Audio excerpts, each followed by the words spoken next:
Hey, everybody. We are live, and you have stumbled upon Xbox Ultimate Podcast, and this is episode number 24. I want to thank everybody for watching and tuning in this week. It's going to be a fun show. First off, I want to give a quick programming note.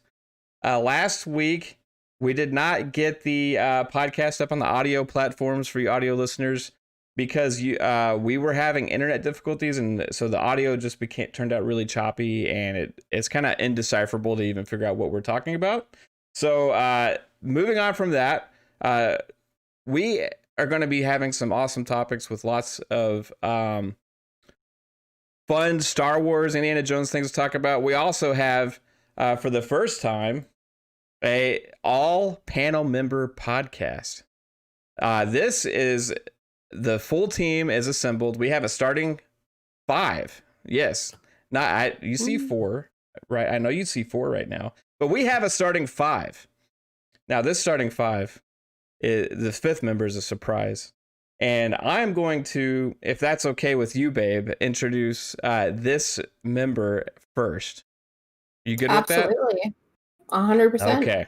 All right. So, the 5th member of this podcast, we just drafted her. She let me know that she actually wanted to be a part of this team, and now we're complete. And I am humbled and super happy. So everybody, please welcome Assassin Lupa. Woo! Yay! And Lupa, you are in live, and we just announced you first on the podcast, and also. We appreciate you wanting to be here. So I don't know if you want to say hi to everybody. Hi, everyone. So pleased to be here. I'm really honored. Thank you very much. That's so polite. Okay. Awesome. So yay, Lupa. We're so happy again that you agreed to do this. Also, everybody,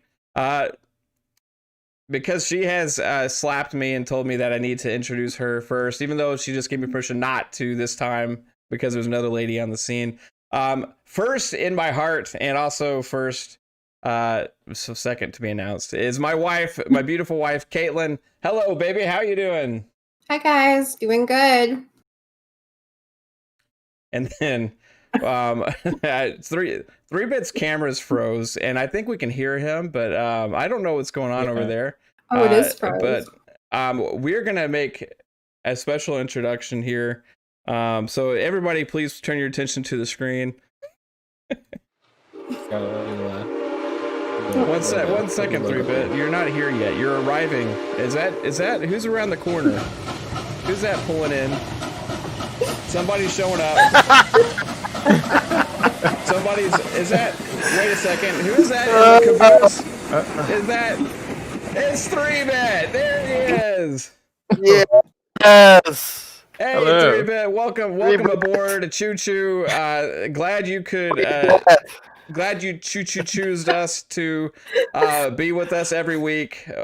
Super. This is an inside joke, guys. I don't know if you know what we're talking about, but I don't care. It's funny for us. So, thank you, 3Bit, for agreeing to again be with us every week. How are you doing, dude? I am.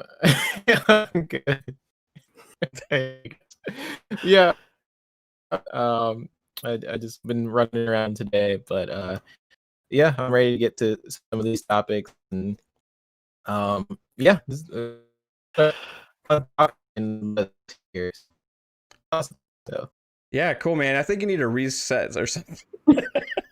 You sound like a robot right now. Maybe disconnect from Discord and then hop back in. I'll pull you back in. Or I don't know. You got a little bit of an internet hiccup right there. I'm not sure, but we're glad to have you if you can still hear me. The train has thrown him off. The train has thrown him off. Period. And it's weird. I'm still getting static from him, even though he's not even in the room anymore. Hey, Pong. What's going on, dude? Thank you for this is your second week as a panel member. We announced you last week. Super happy that you're here, man. Yeah, absolutely. You see this cheesy smile on my face? Yeah. It's not only Friday. Not only did we introduce Lupa as a permanent panel member, but everybody seems to be off vacation. The news is starting to hit again, and it seems like we've got a lot of stuff coming in, a lot of stuff to talk about, and I'm happy to be here as always, guys. I'm hanging out with some great people. We just added another great person. We've got incredible people in the chat. Let's go. Yes, we do. We have some amazing people in the chat. I see a lot of familiar faces. All of you people are awesome, and you make what we do here gratifying. Do I sound super better? gracious. You sound Or- like a human being now. Okay. So that's good. I think something happened to you on the train on your way in, and maybe you ran out of batteries. I don't know. Super Yeah. glad you're here. Do you want to say hello again, just so we can actually understand what you said? Yeah, I was. I don't remember what I said, but I congratulations, Lupa. Welcome to the Ultimate Podcast. Good to be with you on here, and yeah, I've been good. I've just been running around a lot today, and I'm ready to get into some of these fun topics. There's a lot to talk about, so it's gonna be a great show. Awesome. So, babe, hey, do you want to kick us off with this fun speculation of the week? Sure. I don't know how you would normally say this, but I'll just read it how you have it. Okay. What else could Lucasfilm Games have planned? Okay. Yeah, so we need to go around here. Lucasfilm Games. Now it's kind of awkward, right? What's going on here, because EA had the Star Wars license. Now Lucasfilm Games kind of pops up and saying that they're in partnerships working with Machine Games and Bethesda making a game, and then also they have Massive Entertainment, and we know about an Indiana Jones game now. And we also know about a new Star Wars game. We're going to get to those games in a little bit. But the other little tidbit that was in there in their announcement, if you actually read the website, is that they have lots of other things planned. And that intrigued me. So they have more plans than just these two studios. And we should go around and have some fun speculation about this. What do you guys think is planned here? Start with like 3-bit, I guess. Let's do that. Man. Well, hopefully they get back to Hold on, 3-bit. same, like, am I? You're Am I robot robot? again, It's dude. your robot. Yeah. Okay. Dang. Hold on. C3PO. We'll start with Pong here. Well, let's take a look. So when we talk about Lucas films, we're not just talking about. I mean, we're talking about Disney at this point, right? So Disney finally has decided that they are sitting on a gold mine, and they obviously got sick and tired of watching EA not do anything with that gold mine. So I think what they're going to look to do is try to get back to the days of yore when they used to let a lot of different studios actually make games like Star Wars, right? We could almost count on a Star Wars game or two almost every year. Plus, you got Indiana Jones. Obviously, they've opened that up as well. So I think that the heads at Disney finally said, enough's enough, EA. You guys had your chance. Didn't work out. We're going to go ahead and let some other people try. And so obviously, the sky's the limit. The Star Wars universe, unfortunately, Disney, in my opinion, made the mistake of going back and saying that all the old history is no longer canon. They wiped the slate clean. And so they lost a lot of the potential. And obviously, going forward, it's going to depend on what they actually have as a roadmap and where they want to go forward. And then you throw in kind of the turmoil at the top right now that Star Wars, especially the Star Wars section of Disney has. Who's going to be in charge? Who's calling the shots? Is Kennedy still calling the shots? Is she out? Obviously there's been rumors that Feige might take over. You've got Filoni, who a lot of people want to be running the ship. And so they got to figure that all out. But once they do, and they get a roadmap of where they want Star Wars to go, I think, again, the sky's the limit, because the Star Wars franchise is a moneymaker, and people have shown in the past that they are willing to buy video games that come out based upon that franchise. So I'm looking forward to it. I just want them to figure out exactly where they want to go with it. Right on. So, question: how does Lucasfilm? Because when people think Lucasfilm, they think Star Wars and Indiana Jones, right? Is there anything else that they could have in store, being Lucasfilm Games now that they're a subsidy of Disney, right? So, could Lucasfilm Games have access to all the Disney franchises, or is it just Star Wars and Indiana Jones? That's a good question. Obviously, we're gonna have to wait and see. I think they're gonna try to probably keep it separate, just because the Star Wars itself is so big. I think, is it possible? Sure. I mean, obviously, if they do a good job with Star Wars and let's say Indiana Jones is a success, it's possible that they go ahead and give them some of the Disney franchises and say, hey, go find some studios to make some stuff, with all of this, Mickey Mouse or, whatever, you name it. Go ahead and find some studios and then see if that actually translates into something good. I think that's a possibility. I think for right now, they're just going to let them handle Indiana Jones and Star Wars, which is really the only two I can think of off the top of my head. Lucas doesn't have too many IPs. So I think they'll let them see what they do with that, see how they pick the studios. And if those studios are successful, then maybe that'll give them a little bit more trust to give them some of the other Disney IPs and see where it goes.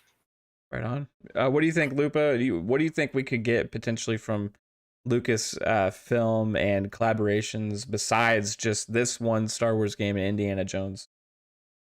Well, I don't know what my friend Pong's waffling on about. It's just the Mandalorian, isn't it? Come on. Hey, that's the hottest Star Wars thing right now, right? So if they want to capitalize on excitement, that would make sense. That's where they're going to go. They got to go there. I mean, it's everybody's, favorite Star Wars thing at the moment. So Star Trekky Wars thing. Star Trekky Wars thing. I love that. Star Trekky Wars. My husband would kick my ass if he was here right now saying that. 2 different franchises. Yeah. But You know that Star Trekky Wars thing? I think they're going to do something with that. I don't know. It's in space. Yeah, that's a Mandalorian. Yeah. I agree with you there, though, Lupa. You with us 3-bit? Am I? Yeah, you are. You're good, man. What are your thoughts, dude? So hopefully they go back to something like Star Wars 1313. I think that was what it was called, where it was like the story of Boba Fett, and it seems like they could explore more side stories now. Now that EA doesn't have the license, because how long have they had the license and only made like 3 or 4 games? So Yeah. Now that other publishers and developers have the license now, or are making these deals with Disney, I could just see them taking more chances with different lore throughout Star Wars. Like before, if you think about it, we had like Force Awakens and the older Battlefronts, which was way better in my opinion in terms of what they offered in terms of content. And I just want to see more of that. I want to see more variety, and I think we'll be definitely getting that with a lot more developers trying it out. But yeah, what Lupa was saying, I would love to see Mandalorian. I could see Ubisoft doing that for sure, especially with their little hint saying this is the way on Twitter. So yeah, I could see basically developers doing what they do best, and like Ubisoft is very good at open world games, so I could see them doing open world Star Wars and maybe something with Obsidian. That's what it was called. Obsidian, maybe doing KOTOR 3 or something to that extent. That'd be awesome. There's a lot of potential in terms of what is possible now that the license is opened up. So we'll see. Absolutely. Yeah, and if you go back to Lucasfilm Games and LucasArts, there's a lot of licenses there.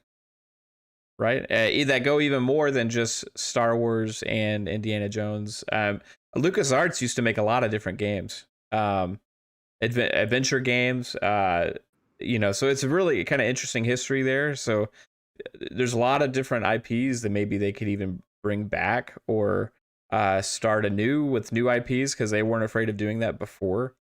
There's interesting thoughts there that could be had, but I think as far as what you guys are saying, like I think they're going to probably kind of stick to the script and kind of come out with more Star Wars stuff. And I would anticipate the Mandalorian somehow being involved, right? My mind goes to like, Wild West style Mandalorian game, open world. You're on a planet, you got missions to do. You got your speeder, you're riding around. Kind of. It sounds like that could be a dream game for me. Mandalorian just seems like it's built for a game. So, I think Lupa, you hit the nail on the head there. But we'll see what else they got planned, and who knows who would be making it. That's the most intriguing thing for me. It's not just, hey, what games could they make, but I mean they're reaching out to really good developers and different publishers for these things. So Machine Games and Massive Entertainment are no slouches, right? They have capabilities to do great things. So maybe that would be a good segue to our next topic, baby, if you want to read that out. Next topic is Indiana Jones by Machine Games. Yes. Indiana Jones. Now, we don't know exactly what the game's going to be called. But Machine Games, right?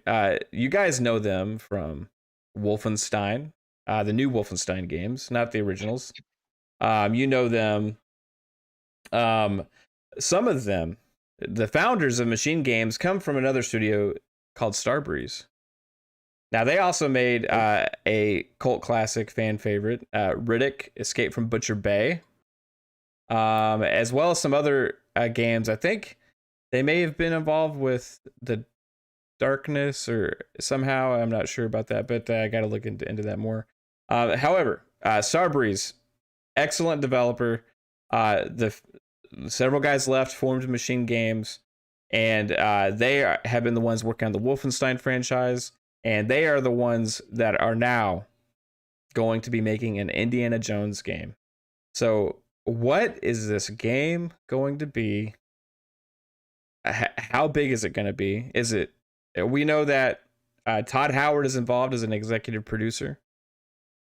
We know that it's going to be an original story. They've said that as well. But that's all we really know of the game right now, besides Machine Games is involved. So, hey, Lupa, do you got any thoughts on Indiana Jones? Are you an Indiana Jones fan, first off? Yeah, not bad. It with the other half, quite good. I do know it's set in Rome, so that would be cool. Wonder what they're going to do in there. Oh, there's lots of pyramids and things, crypts. Did they say that? I missed that. Yeah, it's in the write up by. Anyway, I found it online. It's going to be Cool. set in Rome, and I think it's going to be pretty cool. I'm excited for it. I think it's going to be a good action, third-person action adventure, maybe. I'd quite like to see that. And I'm thinking it's going to get a lot of hype behind it. Yeah, I think it's going to be pretty cool. I do know it's set in Rome, and I do know that Todd's working on it, so I hope it's not another Fallout 76. Yeah. Well, and Machine Games, I think, is known for making those kind of like singular experiences, right? Nothing like games of service, nothing like more story driven, point A to point B, kind of style. So we don't know. Nazi killing. They like Nazi killing. Yeah, there was actually like a listing that somebody I saw. I didn't click on it. I'm bad at actually doing research and and trying to be serious about this. But there was like I saw a tweet that somebody said there was a job listing that actually alluded to it possibly being a first person. I don't know anything about that. Did any of you guys catch that today? No, I didn't. I hear you saying something 3-bit. No, I didn't see it. Okay. Can you hear me? Yeah, I can hear you now. Okay. No, I didn't see anything on it. Yeah, there was a so yeah, Justin Y in the chat says you saw that tweet. That was a job listing for Wolfenstein 3. Okay, cool. Well, that settles it. Justin Y settled the score there. That gives me more hope because Indiana Jones first person might be a little strange. You know, I don't know. What do you think we're gonna get from this game 3-bit while your mic's working? I know, right? Well, I'd be interested if it is first person. I don't want it to be first person, but I know Machine Games, you know, they're known for making not Nazi killing first person games. But if I was given a license like Indiana Jones, I would want to use the resources of my company to really just sort of go all out and try something different. Because they're at the end of the day, they're game developers and they're capable of more than just what they're normally doing, which is first person. They're very much capable of that. Yeah, I think from what I've read about the game, I've seen someone comment on some video about it, about the timeline of the game, and I think it's in between the two older movies of Raiders, the Lost Ark, and whatever the one is after the Indian games. I'm interested in if it's gonna have like the Avengers sort of thing with the face, because you know they're not gonna have Harrison Ford's face most likely. So they're probably going to, you know, have a likeness sort of like Harrison Ford, but its own thing. A couple of interesting things that are going to happen with that game.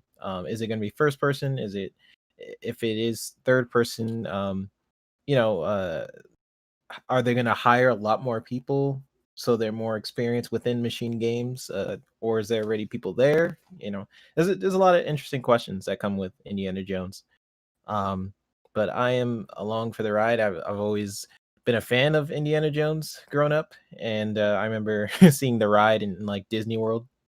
They had the actor of Indiana Jones. I always remember that as a kid. That was Universal Studio. Yeah, I remember seeing that. That was Universal Studios, which Was is it? Yeah, it's pretty much. I mean, Okay, maybe it was Universal. Pretty much Disney World anyway. It's like right next door, right? But yeah, I remember seeing that also. They had all the explosions everywhere and stuff. Yeah, and you like dodged the huge ball thing. That was awesome. So I would like to see what they think Indiana Jones is and what their interpretation of the franchise is. Like pretty much, is it very similar to Uncharted in certain ways of the gunplay and him discovering the artifacts? Like what makes Indiana Jones Indiana Jones? And I think Machine Games are really gonna dive into that character and how they can turn that into gameplay elements essentially. So it's gonna be awesome. Yeah, so I don't know if you guys can see the screen, but I have a neighbor or something that keeps trying to connect to my TV with Bluetooth. Are you serious? Yeah, I keep getting a pair request on my TV back there. I'm like, what the heck is that? No, I don't want Anwar to connect to my TV.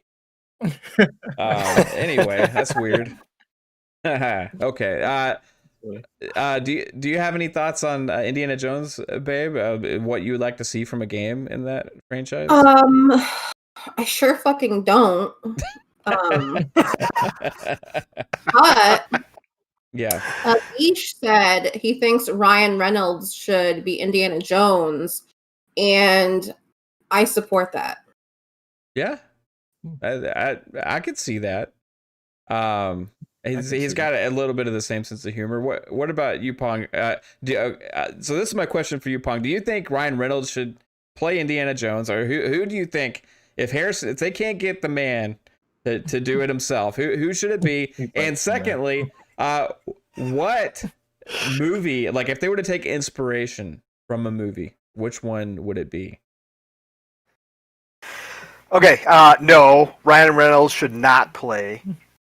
He shouldn't voice. He should not play Indiana Jones, right? I'm So just we basing are it on now in looks. 2021. She's basing it on Okay. looks. Right. And I understand what we're basing it on. However, we are now in 2021. We have the technology to go ahead and mocap Harrison Ford and obviously make him younger again. Okay, that's not a problem. We also have the technology to take his voice and bring him back 20 years, right? So 30 years, whatever it's going to take at this point.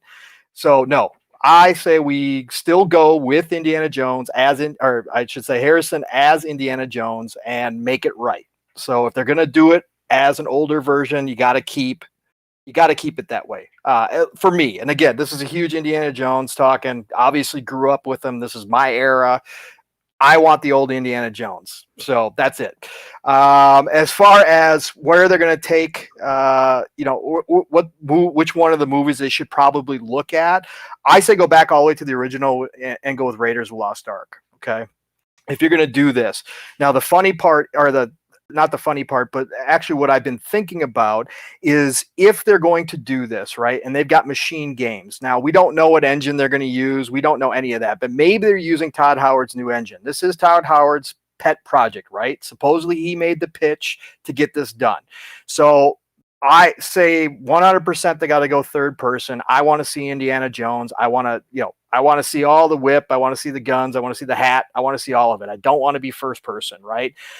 Now, with Machine Games handling it, obviously they are well known for a much more compact, linear, story-driven, not open worlds per se. I was thinking about this. If you're going to do this, and this is Todd Howard's pet project, and he's got all this other stuff going on, would Indiana Jones not make sense as one of the...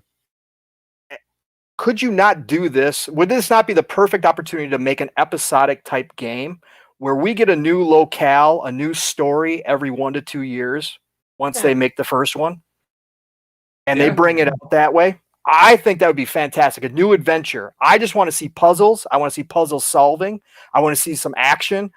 We got to have the comedy writing and all of that. But I think it would be perfect to have him bounce around the world in an episodic type, smaller, more linear. It doesn't have to be straight up linear, but more linear type game where you are solving problems. You're going up against the bad guys, but you're always looking for the next clue. You're always trying to find the next spot, that you need to go, and then have it end as he, just like the other movies did, and have it end and then give a little teaser as to where you're going to be off to next when they come out with the next one. That's what I was thinking about.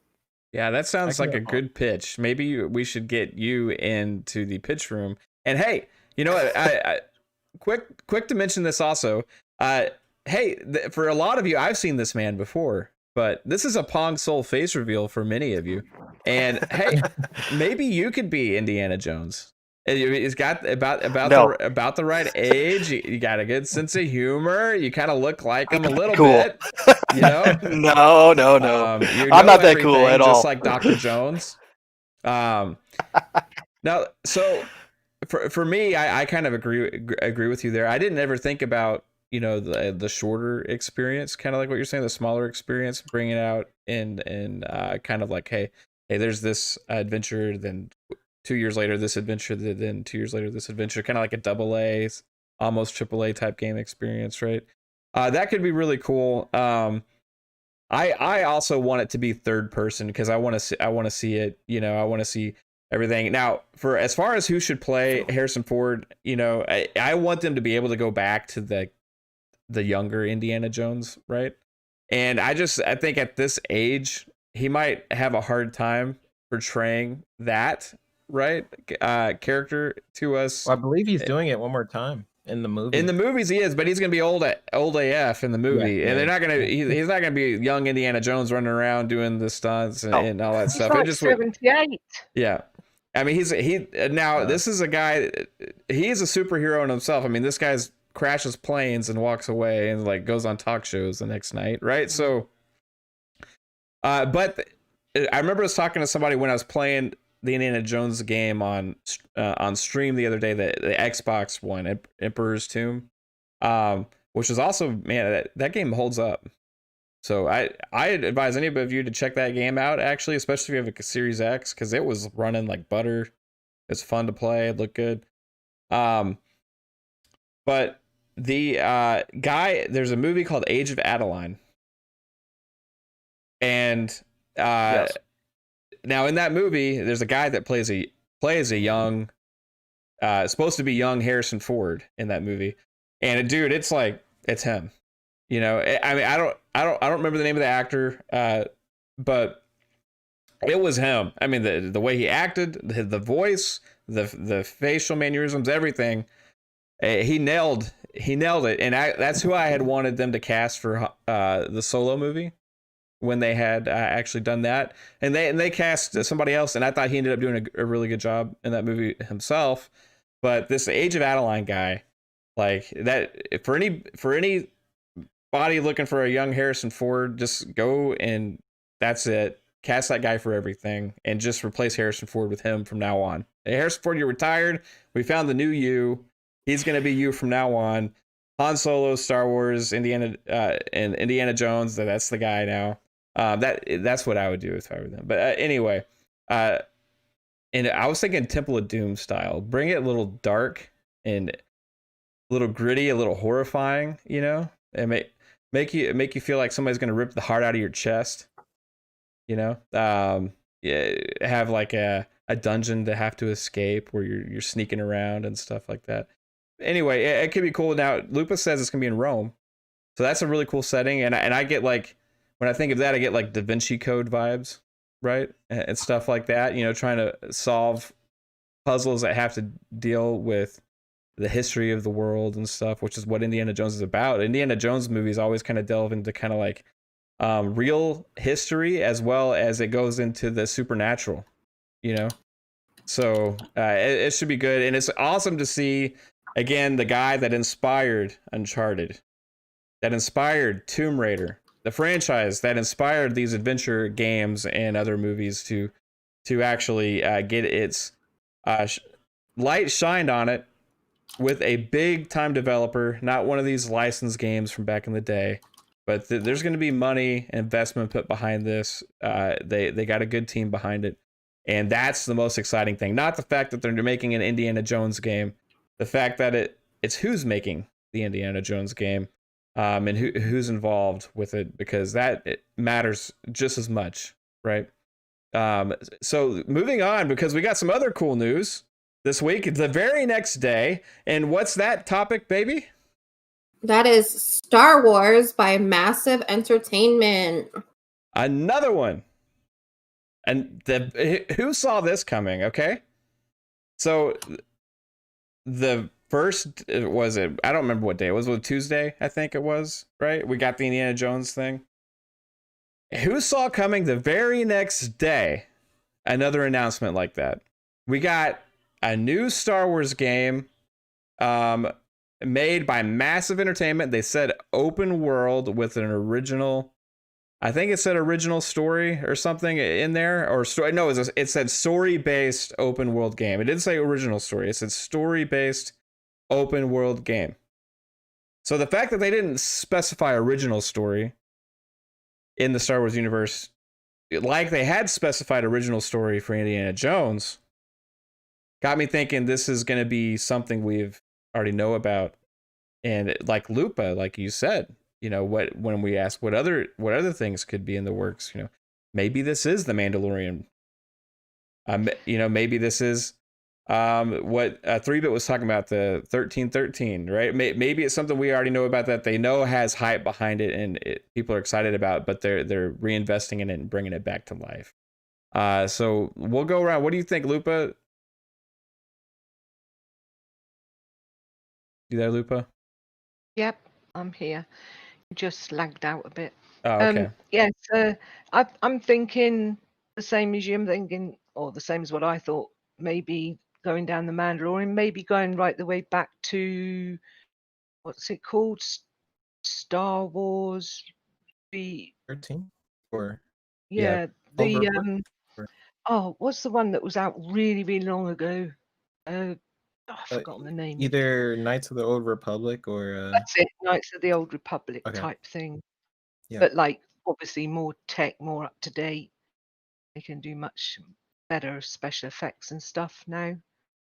But yeah, I don't know what they're going to do, but it sounds exciting because I think Jedi Fallen Order has got that sort of area wrapped up. But I'd be much more interested to see, say, a Mandalorian type figure or a Boba Fett or somebody like that, and focus on them, or maybe even focus not on the main characters, but more on some smaller characters that could have the limelight for a bit. Yeah. Yeah, I agree. That's always opportunity, to expand the universe, tell more stories, right? So, hmm Pong, what's your thoughts, man? What do you think? What can we expect from Massive Entertainment, the makers of the Division games, to do with Star Well, Wars? well, you're talking to a Division fan, so obviously we'll start there. Snowdrop Engine is one of my favorite engines, especially when it comes to environments, right? So when I look at environments, I love to see detail, and I love to see um, obviously that clarity that you get when you're walking through an environment and you can pick out objects and you can pick out different areas. And the Division with the Snowdrop Engine is still one of my favorite looking games. People can argue about what the best looking games are, etc. That's still for me walking through the city with the snow falling, the street, half lit streets with fires going on and all that kind of stuff. Absolutely beautiful, right? So I'm already expecting a gorgeous looking world that we're going to be walking into. Next, obviously, online capabilities, play with your friends, etc. Right? So even if this game starts out as a let's say it is something like the Mandalorian, and let's say they're going to give us control of let's say they're going to give us control of somebody who's going to hop into a world, a Mandalorian, let's just say, just for giggles, and you're going to do missions and you're going to, be seeking out and trying to find bounties and search and destroy or whatever the case may be, whatever kind of missions you're on.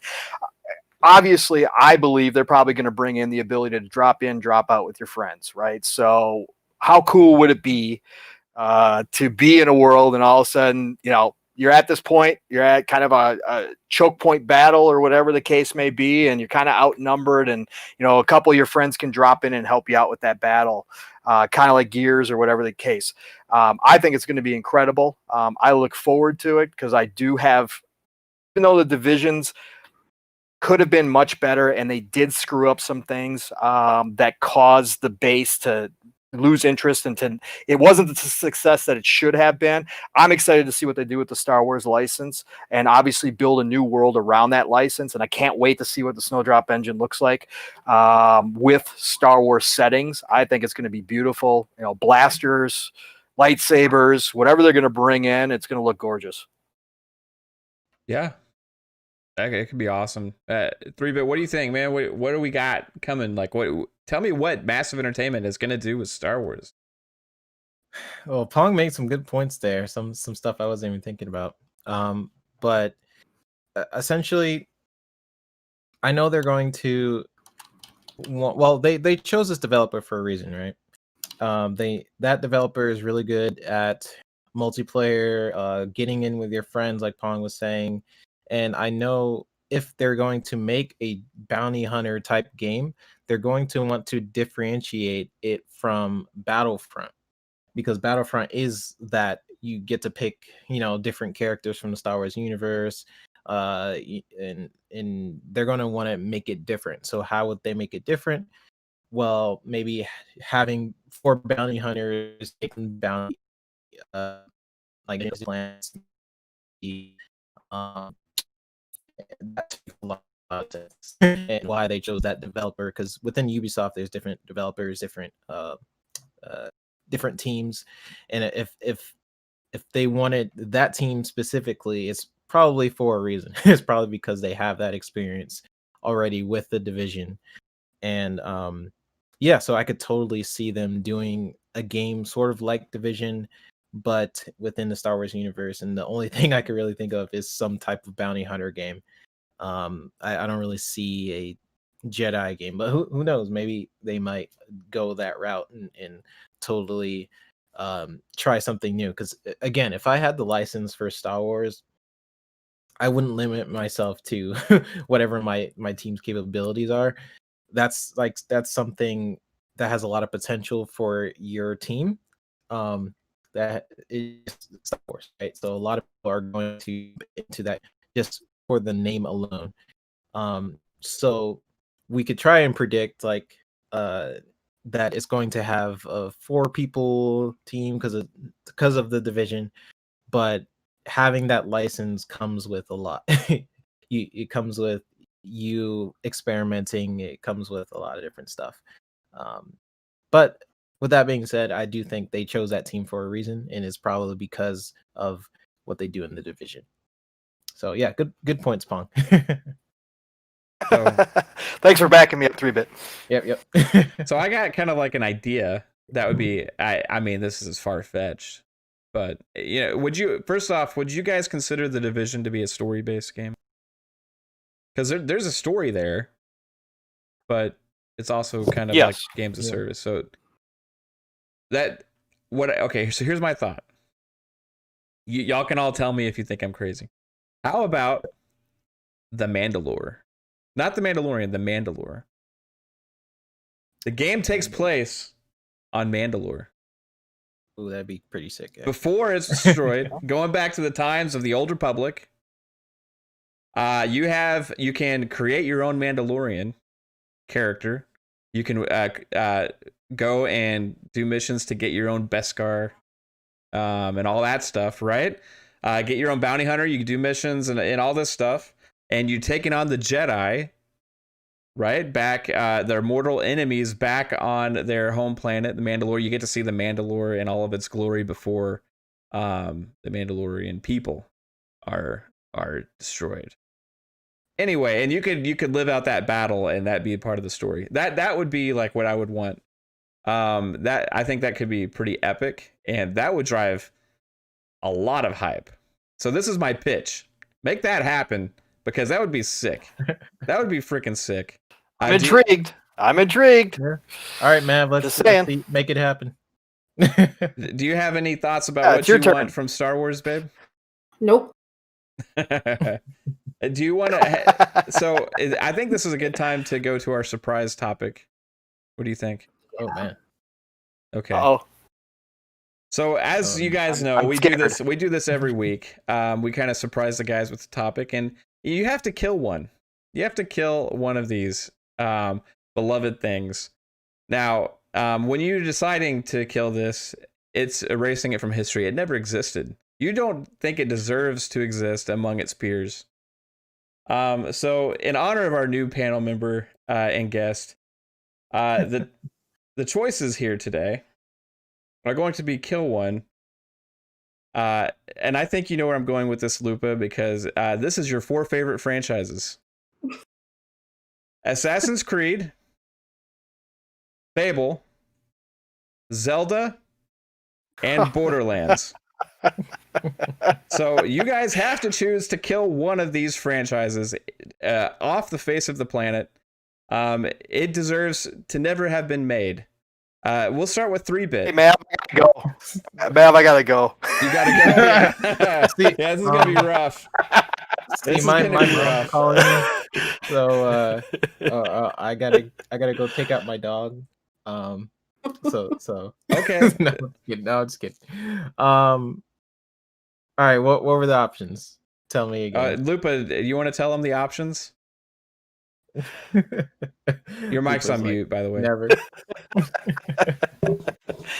No, I think she doesn't want to talk. Yeah. I don't. I love it. She's crying right now. Zelda. Table. Oh, this is amazing. Oh, you evil man! I knew you asked me that damn question for a reason. Hey, you were a little heartbroken last week when Pong killed off Zelda and erased it from history. So maybe it's gonna be a double whammy. It could be gone again. We're gonna find out. But first it's 3-bit. He was asking what are the franchises, Lupa? Do you remember what your favorite 4 franchises are that he has to eliminate one? Assassin's Creed, Zelda, Fable, and Borderlands. Brick or Heart, 3-bit. Which ones doesn't exist anymore? I'm going. All right, I'm gonna kill off Borderlands. He's always savage. He just like He just like doesn't even give an explanation. He's just like, I'm gonna kill off Borderlands. Yeah, I'm just gonna kill off Borderlands. It's hard because I really like the Telltale Borderlands story, and I'm just starting to now play Borderlands 3, so I guess now I can't play it anymore. But I can't kill off Assassin's Creed. Have too close to it, and the other ones I can't kill off. I gotta kill off Borderlands. So I'm interested in what you guys are thinking. Hey, babe, you're next to Break Her Heart. Oh, I would pick Borderlands, and I don't know why. Hey, I would have thought that would have been the one you loved because it's a first-person shooter. I don't think I've ever played it. Yeah, we should play. Like that's 4 play. We could play that. I'm not very good at Borderlands. It's when you hop back into it, it's kind of like, wait, what am I doing? Like, but when you get into it and you play it a lot, it becomes a lot of fun. All right, Pong. Don't ask that turn. I'm sorry, I'm having technical issues. I can't hear you. He doesn't want any more Lupa DMs because he was probably getting blown up. Actually, the chat's wait. The chat's actually helping me out. If you look in the chat, there's actually a bunch of people who agree with me. So wow, true colors are coming out. The same as my answer is the same as last week. The one that I personally no hate, I just don't need in my life is Zelda. That's it.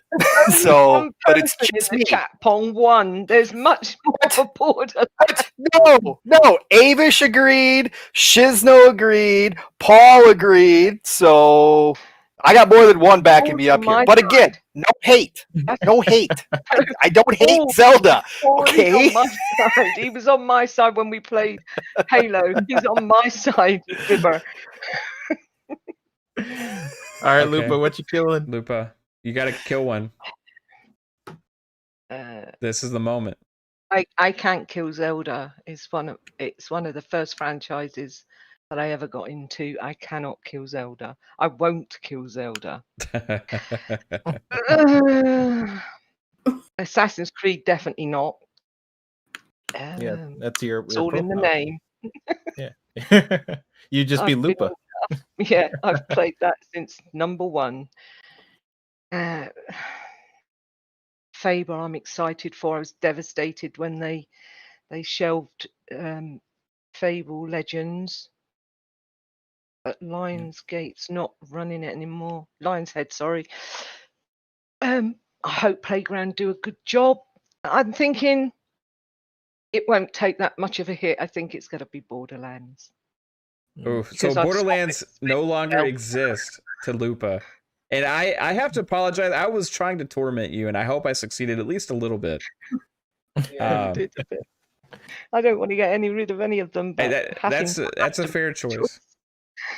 Now, if you're this is tough for me because I love this franchise. However, if I'm to actually say like what I've enjoyed the most playing in my lifetime, and what I could live the most without, it's gonna be Assassin's Creed. Wow! Oh my God, that was a short turn on your podcast, wasn't it? See ya. All right. Now hear me out. I love the old Assassin's Creed. I liked Assassin's Creed 2, Assassin's Creed 3, Assassin's Creed 4, Black Flag even. But once they started getting away and it became a different franchise where it's not really Assassin's Creed anymore, it's more or less just like hop around to different time periods and play a character and they try and make it fit into the storyline somehow. That's when it lost me. I still like the games. I actually love the games, but to me, they're not Assassin's Creed games anymore as much as they were back then. So the franchise, because it has lost its way with its identity, it is already dead. It's gone from You're gone getting from shit on in history. the chat right now. I know I am sure. I'm trying to get shit on in the chat right now. Now, If it hadn't have changed the way it was, it wouldn't be a franchise anymore. It would have died. You would have never known it existed in the first place. It would be a little hole in your heart. That's But- actually possible, Lupa. yeah, she's right, and I like I said, I love Assassin's Creed, and I like Valhalla a lot. Origins, Assassin's Creed Origins is actually one of my favorite Assassin's Creed games. Awesome. Odyssey, I kind of like I restarted it as Cassandra, and because I didn't like Alexios, I thought he was kind of like really annoying to listen to when you're playing. I really like Valhalla. I think Valhalla is a great game, but still, if I'm comparing it based on what I enjoy playing most out of those franchises, I would say I've had more fun playing those other games at different times than I've ever had playing Assassin's Creed. Yeah. Okay, so guys, don't hate me for that. I'm sorry, but it had to be done. Lupa.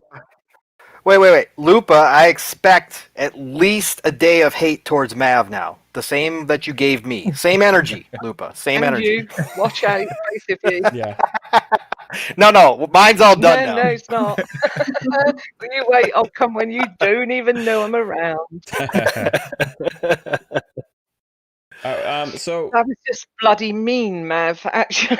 yeah, it was partly Kate's idea, so you can blame her. Was it? I don't know. I'm just trying to put some blame on somebody else right now. You were like, I have an idea, and then Yeah. you messaged. we were getting everybody. Starbucks, I think, and I was like, ooh, I'm gonna put in the chat like what the favorite 4 games are, and then and they're not gonna know. They're gonna think something's up, but I'm just gonna pick Lupa's, and so I only asked all of you guys just so I could pick hers without her catching on. I knew That's that funny. was happening. How dare you try and drag me down with you? Yeah. It's all right, Caitlin. I did believe him anyway. Bullshitter. Well, let's ride on to the next train here, guys. Yeah, quickly. Choo-choo. All right, babe. Do you want to read that? What the next topic? The Moving next on from this topic savagery. is Cyberpunk roadmap for patches and content, whatever the fuck that means. Okay, so I saw 3-Bit make a tweet about this, and it's actually the first time I saw it. And he said, not gonna lie, disappointed about this. Oh, yeah. So we'll start with him now. I'll explain real quick.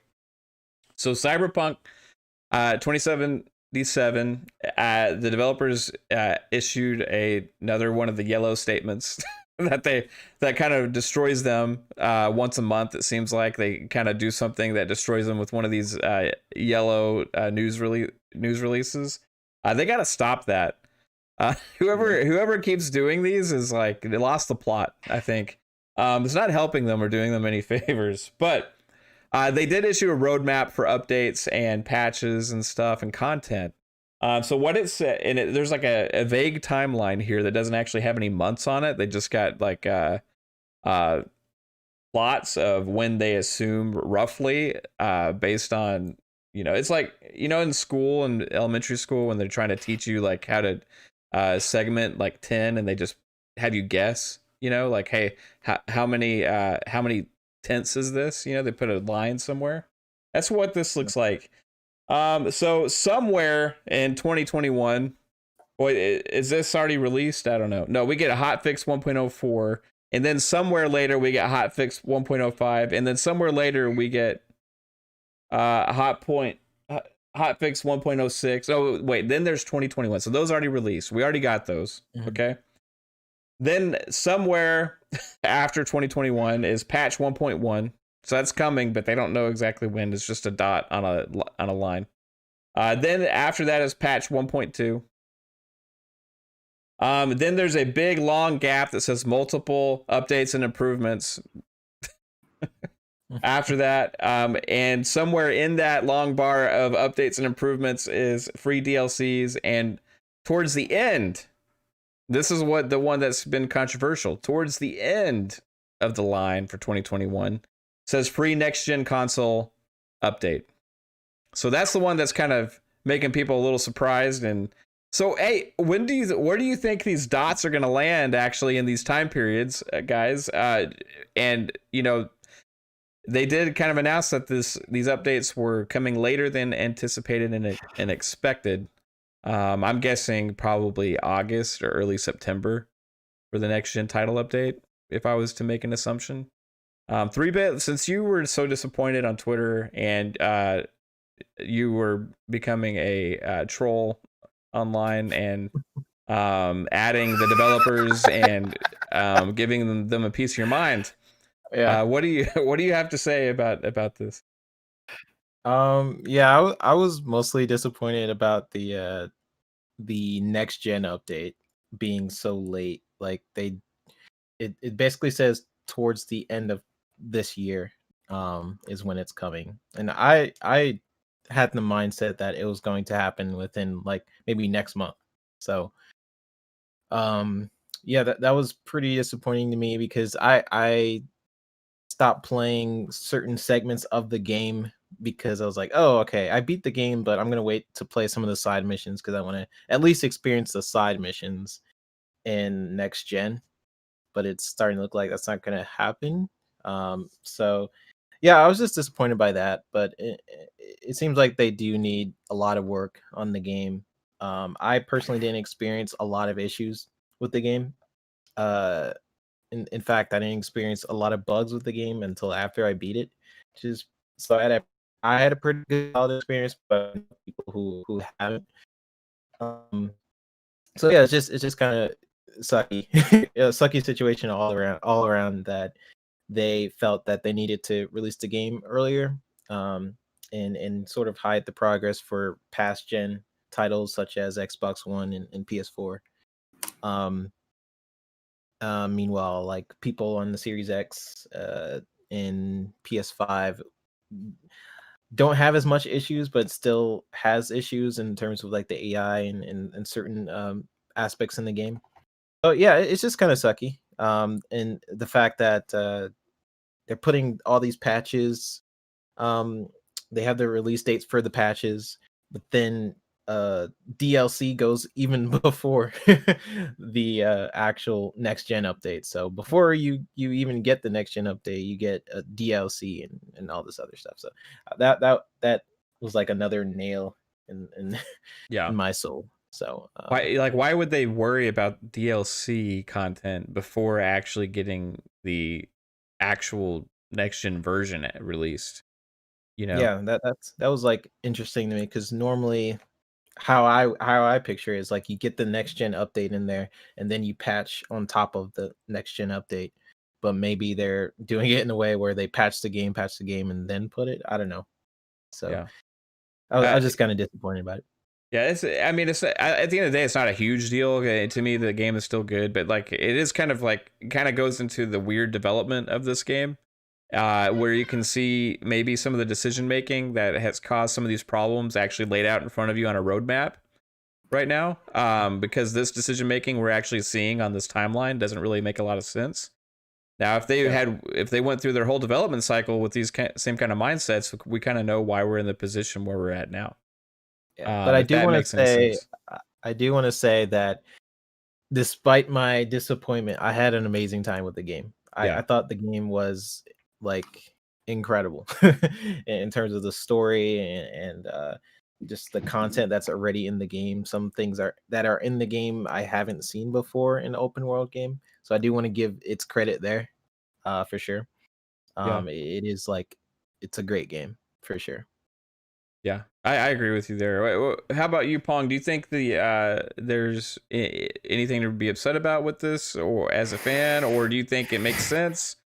Why do they keep posting these yellow newsletters? You know me, Mav. I love Yeah. Cyberpunk, right? So I'm over 150 hours. Yeah. Love the game, right?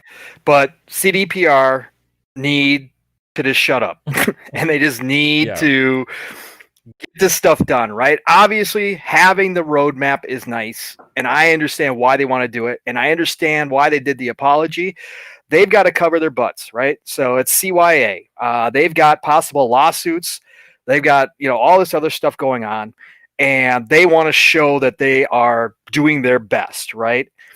But to come out with a roadmap and tell the next gen people that are some of the main supporters of this game, right? So you've got PC, which it's running the best on if you've got the right PC, but it's running the best on. And then you got next gen consoles, which is the next best thing. And so we are some of the lucky ones who are supporting this game right now because we are part of the larger group that's actually buying the game because a lot of people have been scared off.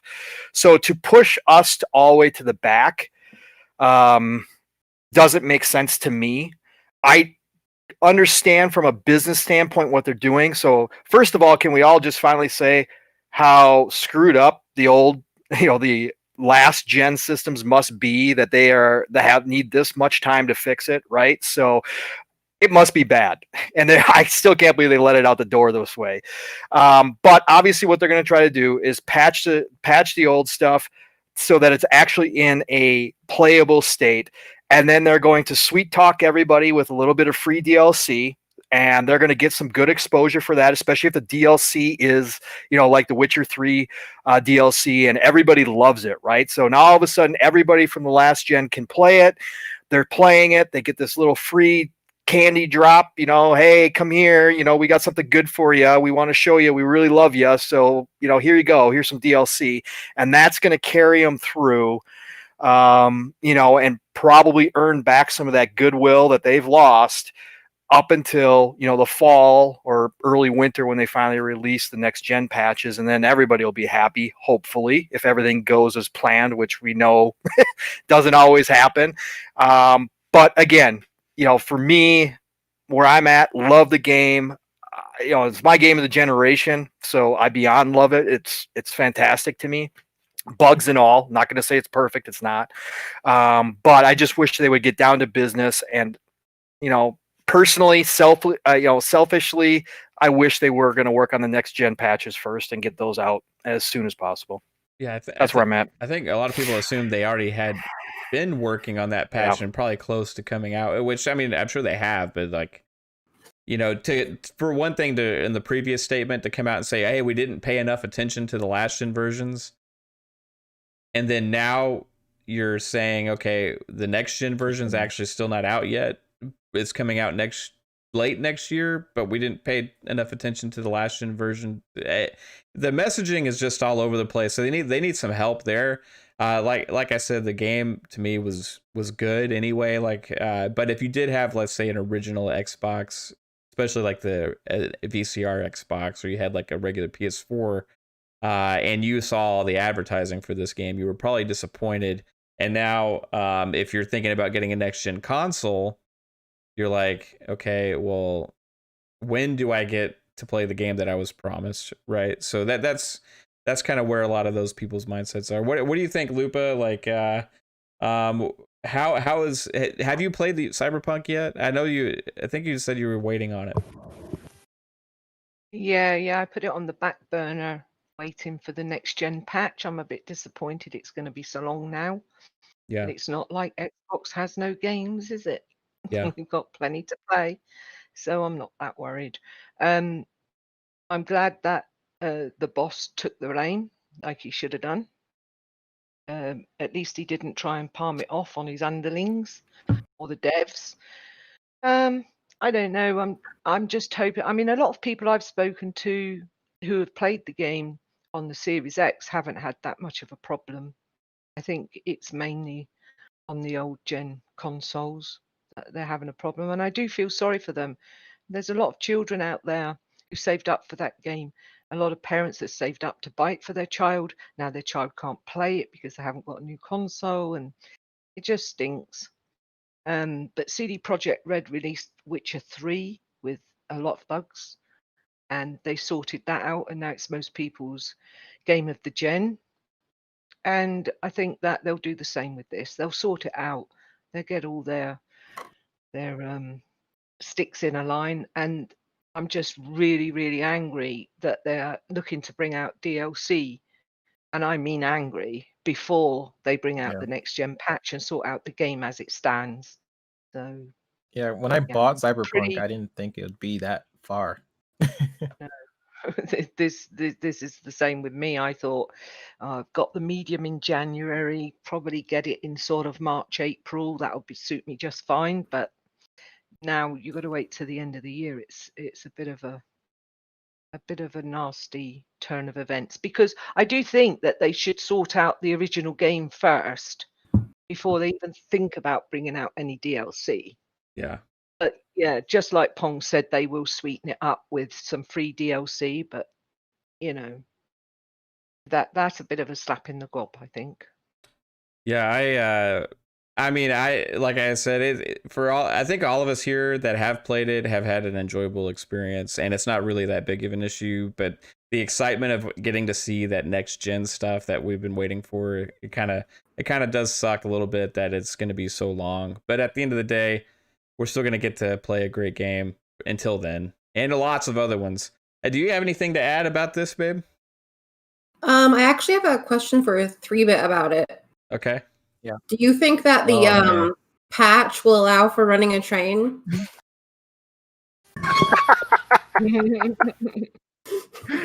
Oh man. Maybe. Yeah, because I think that was a feature that was removed, is what you had said on your podcast, right? That was a feature that was removed, was running trains in Cyberpunk. You could run all the trains in Cyberpunk. Oh my god. When are you getting the tattoo, 3-bit? You need a train tattoo. I'll put it right here. Oh wait, Beforehand. something's happening Oh my again. What is this? Oh, who's that coming around the corner? Oh, 3-bit coming around the corner. You go. No, what is that? Oh, there he goes! Yay! I don't see what you're doing. You have to watch the YouTube. I stream. am. I don't see. Oh, you're not live yet then. Yeah, see, it's delayed. Yeah. So anyway, yeah, we're just having fun with you, dude. So guys, just a little, like 3-bit didn't understand a joke that on his podcast the other day, and he actually read the question that I put in the chat like it was for real, and it was the best. It was pretty good. So we've been messing with them all this week. This will probably be dead after this week, but we just have to keep it going as long as possible. Okay. you have to keep running it on. Yeah. Running on the track. It's gonna be a running joke. Eventually, this train will come to a stop, and we'll move on. All right. So, all right. I think that's it for Cyberpunk and messing with 3-bit. We don't want to have him get off at the next stop. So, I think we are entering a prime for gaming, especially Xbox coming in. And so I just wanted to kind of go over that, and like with this Indiana Jones thing. What, baby? I was to read the topic. Oh, you're right. I'm sorry. Okay, go ahead. No, go ahead. No, you do it. No, go. You're good. No, this will give me problems later in the house if you don't do it right now. This is the same as not pushing in the chair. Yeah. We are entering a prime for gaming and Xbox. Yes. So Ooh. we are. If I, just based on what I've been playing with the Series X, the stuff that we can play from that's older, new, and what we have announced coming forward, um, video games in general are entering a prime that we have never experienced before.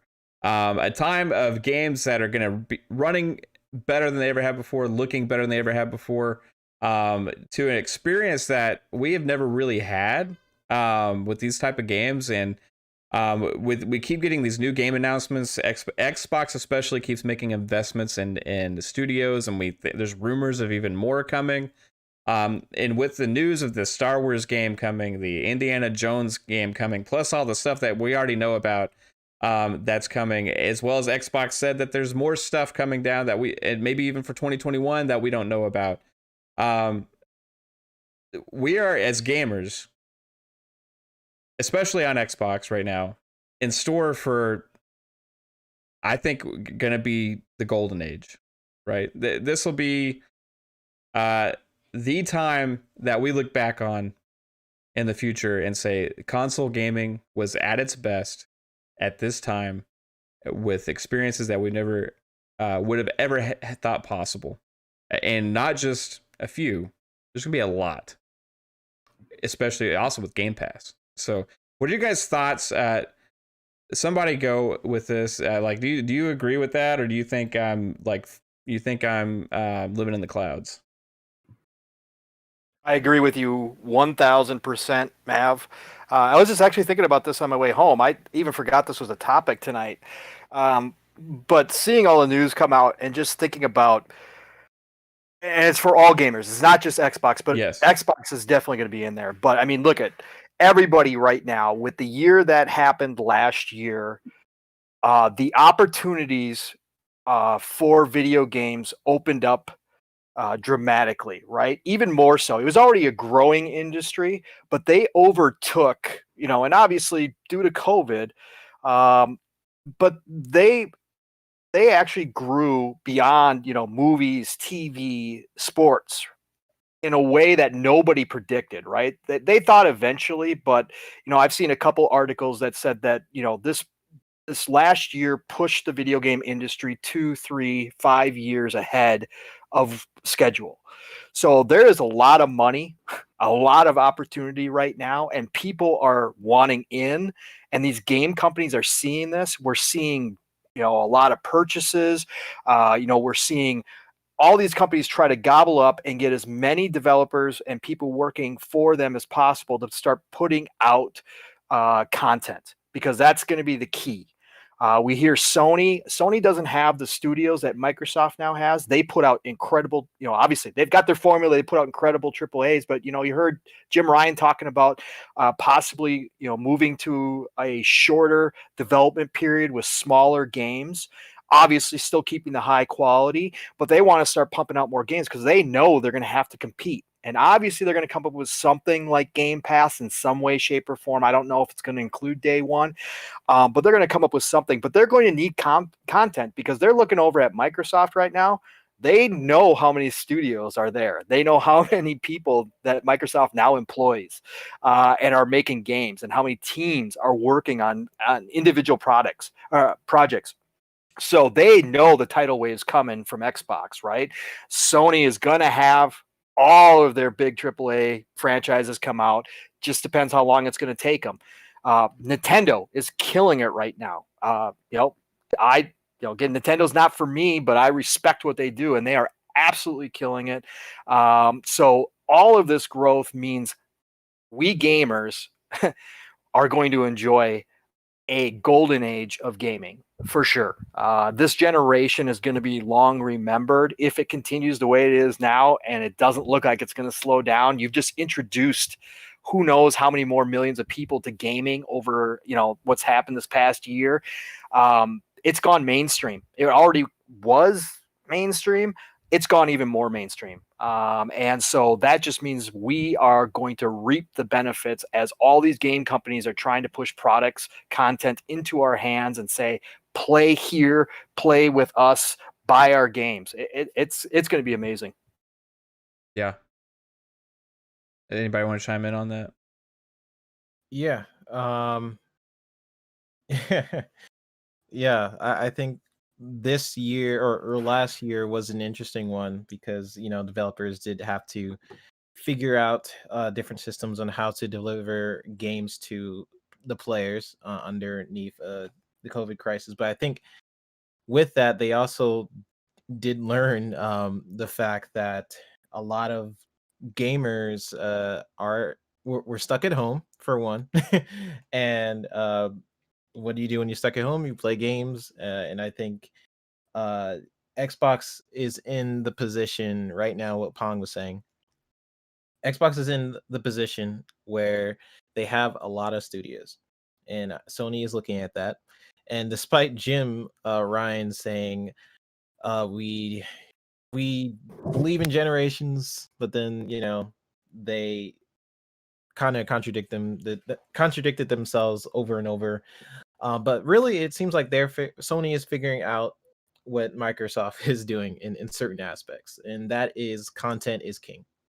And where and Microsoft is basically leading the future with Game Pass. It's kind of like the Netflix for games. And I think once they get the ball rolling and all these studios start pumping out game after game, 2 years, 3 years, it's going to be insane because they're not stopping. They're not going to stop buying studios just because, like, oh, that should be a good enough number. 23, that's pretty good.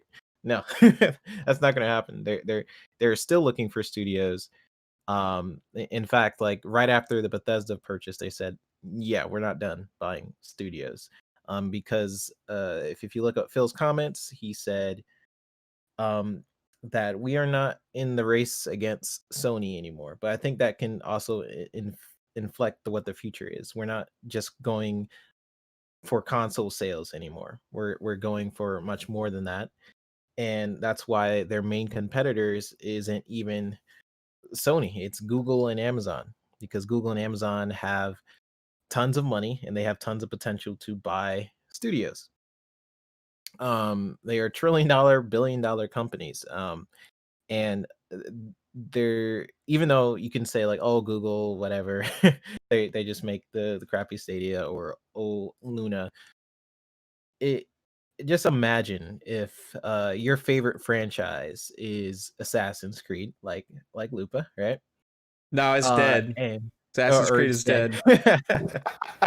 Imagine the dead franchise comes back, and Amazon buys them, which they have already considered interest within Ubisoft. Then where are you most likely going to go? You're going to check out Luna, right? So that's where content does matter, and that's where Xbox has known that for the past 2-3 years since they've been buying out studios. Very early on, we're just now starting to see the repercussions of what Phil's vision is, what the future of Xbox is, but not just Xbox. Nintendo has been doing great, like he was saying, and Sony knows that Xbox is sort of behind them making content, so that's only good things for us at the end of the day, because we are getting the competition side of things, which probably means like what better deals for games, more games. So competition is only a good thing, and I think in the next few years this is the golden age of gaming, because we are close to PCs as ever before. Yeah. Very true. This is the closest to PCs we've ever been, especially when they start figuring out the kits properly, the RDNA 2 kits, and how everything within RDNA 2 with VRS and all this, how when they figure out everything about the kits within both systems, it's going to be even closer to PCs. So this is the golden age, in my opinion, for sure, because of the technology that we're getting, and also the future of services like Game Pass. So Heck yeah. Ditto. Do you got anything to add, Lupa, on that? Do you want to add something? Oh yeah, I mean, there's at least 10 new IPs, or two IPs and games coming. 10, sorry, and like Everwild, Motorsport, Horizon. There'll be a new Gears, I'm sure. And I watched a video. I don't know if I'm allowed to say whose, but like there's like so much in the pipeline. that we're not going to be lost as to have something to play. And then you've got the third parties as well. It's looking good, and it's a great time to be a gamer for sure. You talking about Colt's video? Mm-hmm. Yeah, there's a couple of good YouTubers out there, including Colties, so he's got some great videos about what's coming. I think God's Geeks also just put one out for what's coming in the future in 2021, and it's just astounding. And it's astounding not just for what we know about. What's astounding is what we don't know about, because if you compare this back to like 2013 at the beginning of the Xbox One generation, what we knew about was a small fraction of what we know about now, but we also know now there's a lot of stuff that we don't know about it. I know I'm talking in circles right now, but it's just crazy. Like there's so much stuff that they have in the works that's coming through the pipeline that we know exists. We know it exists. We just don't know what it is. And they keep alluding to this stuff. They keep mentioning it. They keep saying, "Hey, a new project by this company, a new project by this company is in the works, a new game that's," and we see job listings and we see all this stuff, and we know it's all going to be in Game Pass, right? And to think about where we are today with the console now, I know not everybody has a Series X or Series S yet, but 2-3 years down the line is what we're talking about right now, right? We're not necessarily talking about just this year. We're talking about then, and I'm hoping at least most of us at that point will have one, right? Because what we're playing on now, if you do have a Series X or Series S, is also astounding, right?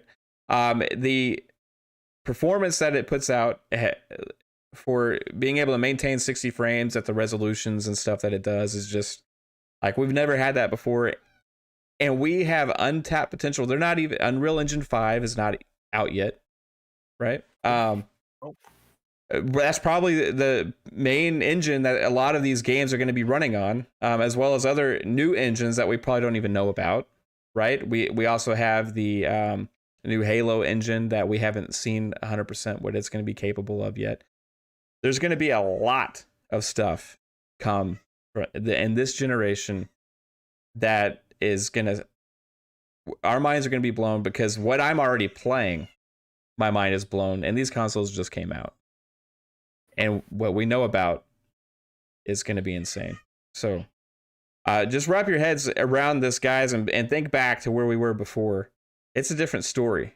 The pages have turned. It's a new chapter. And like you guys said, it's not just Xbox, it's gaming in general.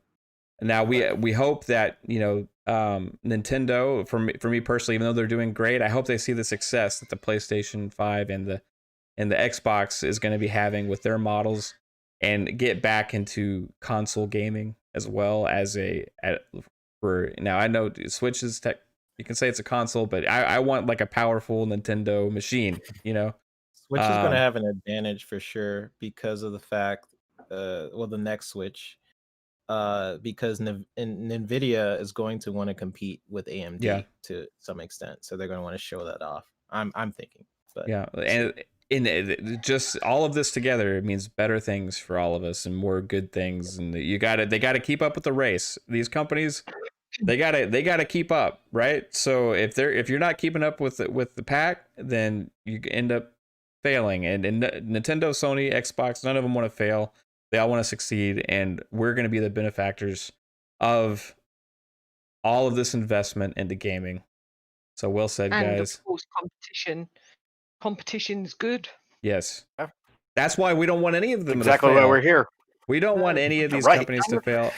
We enjoy playing all of these games. And what's your favorite 4 game franchises that you put in the text, babe, earlier? It's like Sonic. Sonic, Halo, The Sims, and Tetris. Right. So that's like, games from different platforms, different publishers. Like mine was like Elder Scrolls, Command and Conquer, Halo, and I don't even remember what I put for my 4th one, but I mean, we all put like different we all varied have different varying things that we all love and play, and that includes platforms as well, right? So even though this is an Xbox podcast, doesn't mean we want like PlayStation to fail. We don't want to talk trash about PlayStation. We don't want to talk trash about Nintendo, even though I do a little bit, just because I'm a little upset with them right now because I want a console. That's just because I want a console. I want the Nintendo games, right? I offered one. Do you want it? No, I just sold my Switch. I just don't think the Switch is a console. No, I mean Wants a I've new just been one. offered a PS5 Oh, you've been Oh, wow. offered a PS5. in my DMs. Take it. So Maybe. Well, I mean, if you, now maybe we'll see. I'm probably gonna wait till Gran Turismo comes out. yeah. That's And what also, my don't plan is. forget that we're not into next gen yet, are we? We're still in cross gen. Correct. Technically, yeah. If it's amazing now, how amazing it's going to be in a year.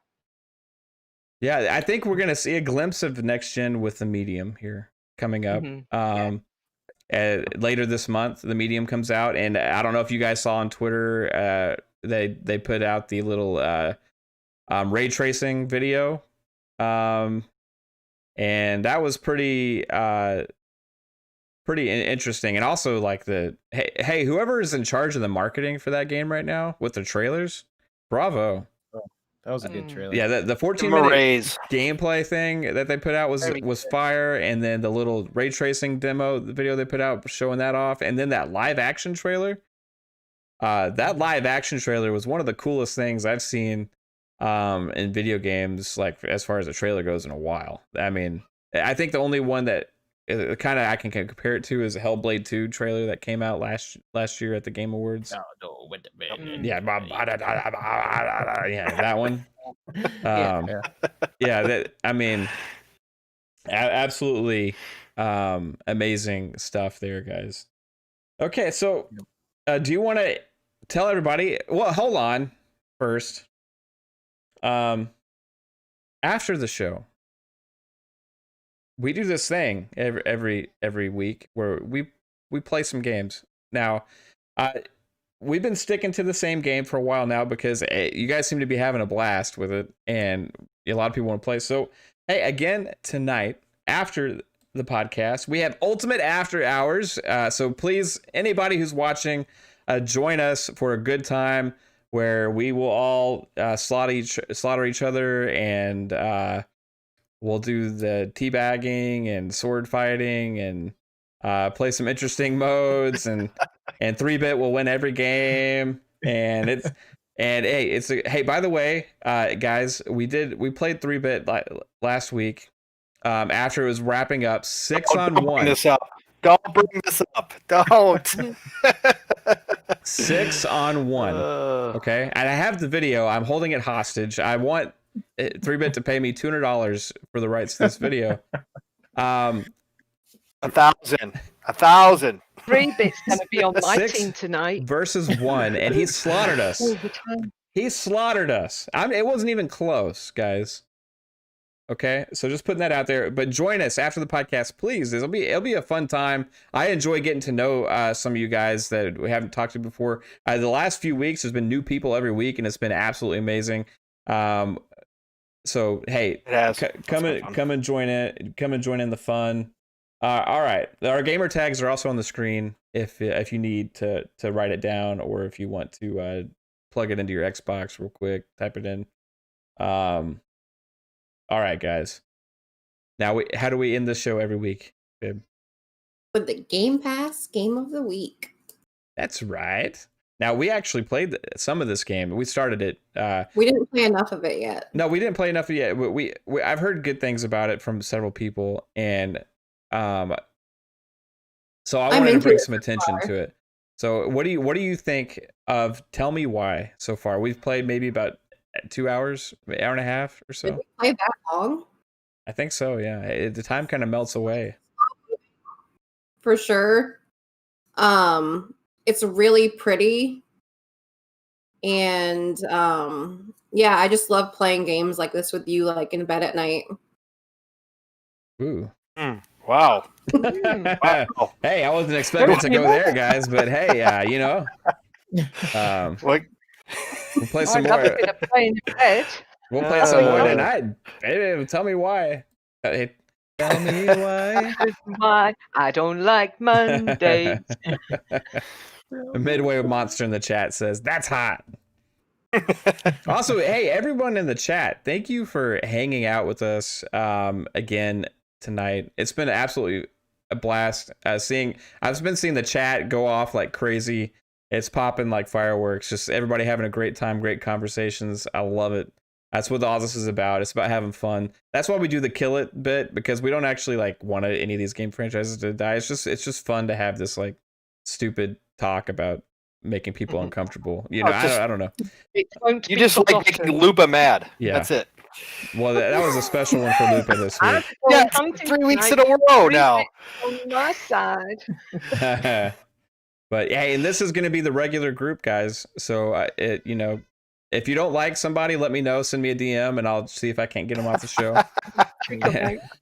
Run them over with the train. But again, thank everybody for hanging out in the chat. Run them over with the I've train. 100% tell Did me he just why, say by the that? way. Yeah, I did. Yes, he did. All right, guys. All right, so tell me why. I enjoyed it also. I took several screenshots of that game because, especially like in the opening scene when you're going like across on the ferry, and you're just like looking at the mountains in Alaska in the background, and they're having the conversation and stuff. It's a very beautiful game.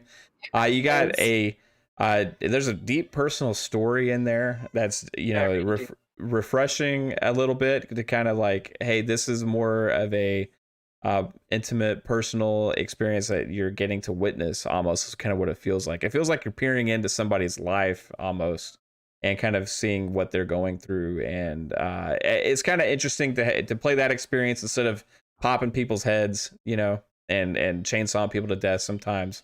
So I wanted to bring attention to this because I think it's important to have the varied experiences, and that's a good thing about Game Pass is that you do get these varied experiences. Has anybody else here played Tell Me Why? Yes, I have. What do you think And I've about it? 100%ed it. 100%ed it. Mm-hmm. Is that hard to do, or I mean, do you have to like do multiple playthroughs, or? You need to do 3 playfuls. I've done 1 and a bit at the moment, but there's about 13 or 14 different endings. It is not worth doing all the endings because you'd be there forever. But leave it for a bit and go back to it, and then make different choices. But the game is phenomenal in where it takes you. I'm not going to tell you because you two have only done a couple of hours, but it's very, very deep and it's very meaningful. And yes, it's very pretty. I think it smoothly chugs along, if you like, and every decision you make is important. Yeah, And you will get a I different feel ending for invested.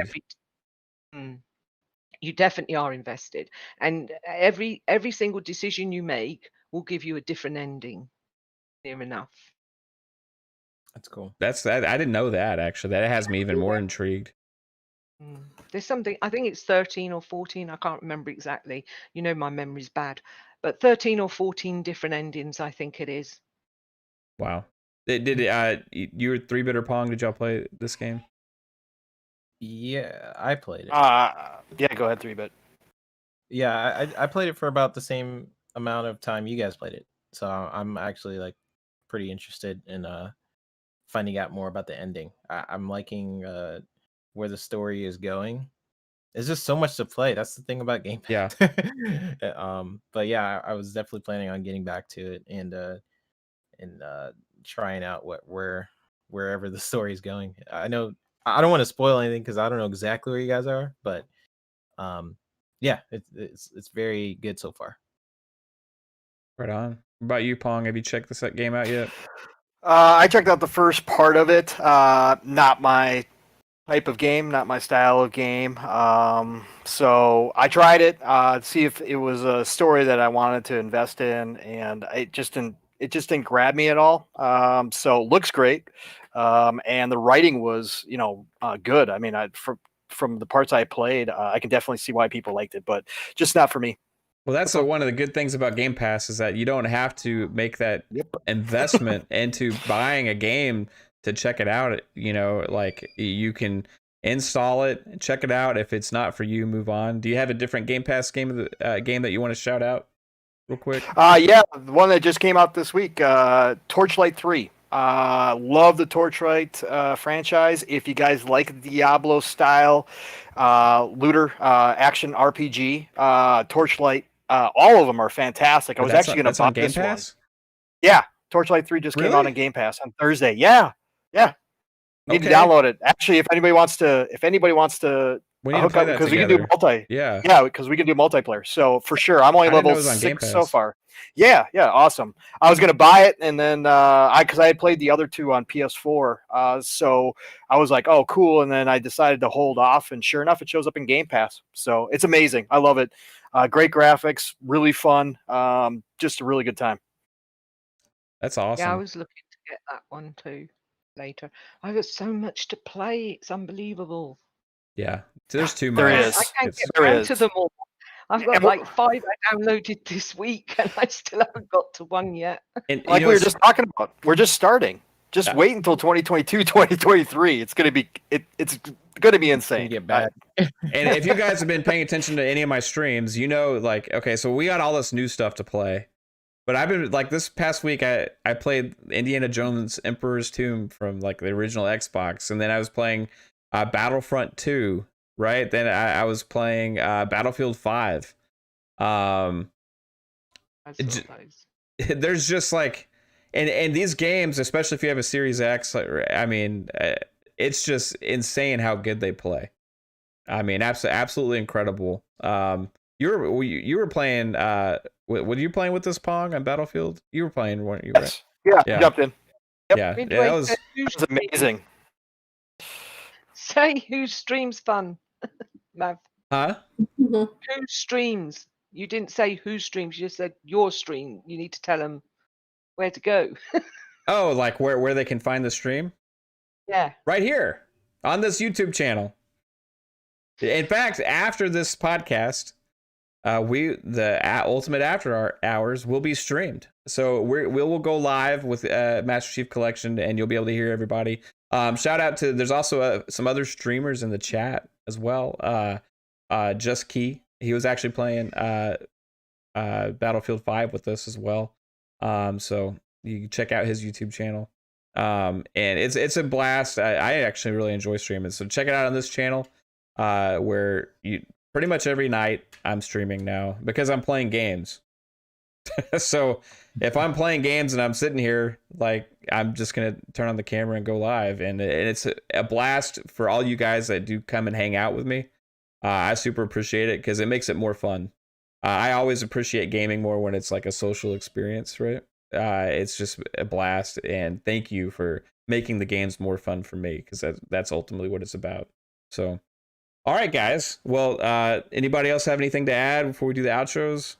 Were there anything? No? Okay, cool. All right, so thank you everybody for watching, and I want to give a shout out to everybody here that's on the panel. Our Fab Five is what it's going to be now. So we'll start with the train himself, 3-bit. Where can everybody find you? Choo choo. Everyone can follow me on Twitter. It's the VGHD. My YouTube is the Video Games HD, and I'll be playing with them live and getting my payback for the trains on Halo. And also I'll be I'm also on this podcast and a couple others coming up, Dirt Griggities, I think in a couple days. Nice. But yeah, you guys can follow me there, and thank you guys for watching. Shout out to Cybergunter, and shout out to Avish and Dreadpool, who are all dropped by the chat. So you guys are awesome. Yes, sir. All right. Hey, babe, where can everybody find you? You can find me on Twitter at CaitlinX0615. and here with you on Fridays, and then playing games afterwards. And antagonizing me if I don't push in a chair. And making some bomb ass food. She's a good cook. So thank you for that also. It's my turn to cook, I think, next week. I think I need to cook you something. We'll see how the weather is, because I don't cook inside. It's going to be raining all week next week. You already told me that. Yes, I'm out of it. Okay. All right. Pong, where can everybody find your face that you have exposed to the world now? Well, that's exclusive to this channel so Heck far. yeah, man. Hey, so I want you to make sure you give a shout out to that other podcast that you are on, because also it's a great podcast. Absolutely. And you became a yes. panel member there. So give a shout out to them as well as where people can find you. Don't worry, I was coming to that. So obviously on Twitter, Pong Soul, follow me. I love you. Chat, thank you all. You can also find me on Saturday nights on the Shop Podcast with PTK Blam, Fuzzy, and Staggerilla. And you can find me there, I believe, if I'm right, 8 p.m. Eastern Standard Time. I'll be on there and with this you, tomorrow. Yes, that's right. 3-Bit is a guest this Yeah, week. yeah. I totally forgot about that. Absolutely. It's going to be awesome, man. I can't wait. We'll have to talk about trains. All Yeah. the trains. He is pretty forgettable sometimes. So. Yeah. Yep. And Lupa, obviously, officially welcome to the panel. Awesome to have you here. I was glad that I could be here for that announcement. And this is a great group. And special, I can't forget this. Before I wrap up, tomorrow, Saturday, I am on with Indie Gamer, and we're going to talk a bunch of indie games. So that happens at, let me check my times, 3 p.m. Eastern, 12 p.m. Pacific, or 8 p.m. UK. So I'm going to be on that show. We're going to be talking indie games. It's going to be awesome. That's awesome, dude. So happy that you're getting to do all these podcasts now, and we're getting to hear your thoughts and instead of just support, because you got a lot of good points and thoughts to say, man. We love it. I appreciate it. Now, the very special newest member of this podcast. We are so happy that you are part of the team and you want to be here every week. It's awesome. We were actually going to get to do another podcast together, Lupa, but that one actually had been canceled, unfortunately. That was going to be by another YouTuber, but we have found our way together on this podcast still, and it makes me super happy. So tell everybody where they can find you. Well, first of all, I want to say thank you to everybody in the chat. It's been a blast, as always. You're all good people, and I'm really glad you all turned out for us. I'm really grateful to be on the panel. It's great because I'm passionate about gaming, and I love gaming a lot. So, and I love you guys even more. You can find me at Assassin Looper on Twitter. You can find me on live gaming anytime anybody wants to hit me up to game if I'm free. And also this week you can catch me on Community Spotlight with Stubbs Gaming. Yes. All on my own. So that should be fun-ish. I'm looking forward to it. So no, it's a bit scary being on your own, but I'm going to give it a go. I'll do my best, and I hope I can answer everyone's questions. And obviously, I'm going to be here every Friday on the Xbox Ultimate Podcast, which I'm really pleased about. Yay! So I will use my catchphrase. I catch you all gaming, guys. Catch you all gaming, guys. That's what. Babe, you should mention that 3-Bit was on Stubbs. Yeah. So you guys got to check out. Yeah. I have to go check it out. It was really good. Their life together. Go watch that. Yeah. Started out the way it needs to go on. 3-Bit's like the guy you always like when you're like in your mid-30s or whatever, and you're like, if only I had done that at that age, if only I had done that, then maybe things would have turned out differently. Well, he's the one that actually did it, guys. He's that guy. He's the one that followed his dreams and his passion, and he's involved in so much stuff. And I admire that about you, dude. That is amazing. So congratulations on all of your success. especially at the young age of 16. It's incredible. No, it's awesome. And I'm super happy again that you actually are part of this as well. We have, so two of us have been interviewed by the one and only Stubbs Gaming. That's incredible. So next, it's gonna be Pong, probably. I'm predicting it's gonna be. It's a prediction. Keep your eyes open. And I feel silly asking this, never guys, know. but hey, if you feel fancy to it, like, share, and subscribe. Okay. Anyway, all right. Have a good one, guys. Take it easy. Thank you so much. Bye. Bye, guys. Later, guys. Have a great weekend. In peace. Love you guys.